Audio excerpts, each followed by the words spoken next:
అసలు నీ సమస్య ఏంది? నా పేరు దుంబాల నరసింహారెడ్డి, మాది సైదాపురం గ్రామం, యాదగిరిగుట్ట మండలం. నేను హైదరాబాద్లో జాబ్ చేస్తుంటిని.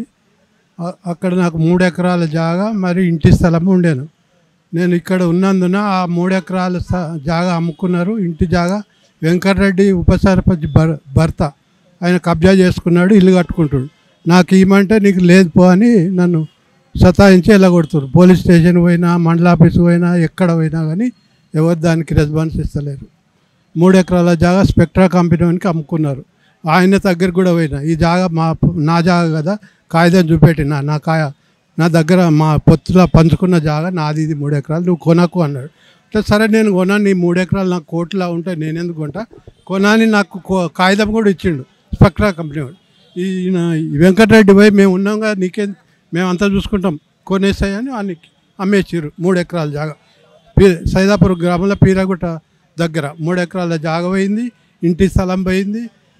మొత్తం నన్ను ఆగం చేస్తూ నేను హైదరాబాద్లో ఉన్నందున నాకు వీలు కాక కొంచెం పోలేకపోయినా. నేను ఎంత పోయింది? 3 ఎకరాల జాగా, ఇంటి జాగా మొత్తం, నాకు ఇల్లు లేదు, ఇంటి జాగా లేకుండా కబ్జా చేసుకున్నారు. ఏం లేదు, ఇప్పుడు ఊరికి పోతా అంటే నీకు ఏం లేదు అంటారు. అధికారుల దృష్టికి తీసుకెళ్ళినా అందరు తనకి మండల ఆఫీస్కి పోయినా, కలెక్టర్ తానికి పోయినా, సర్పంచ్కి చెప్పినా అందరు చూస్తాం అంతే. ఆ భూమి మీద అతను చేసుకుంటున్నారా మీరు? ఇప్పుడు ఆ 3 ఎకరాలు స్పెక్ట్రా కంపెనీ వాడు హ్యాండ్ ఓవర్ చేసుకొని ప్లాట్లు చేస్తుండు.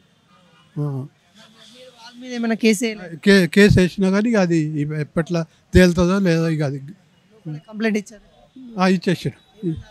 సరే మేము అన్ని పేర్లు రాసుకున్నారు, నేను పంపిస్తాం, ఇన్ఫామ్ చేస్తామని చెప్పారు. ఫోన్ నెంబర్ ఇట్లా తీసుకున్నారు.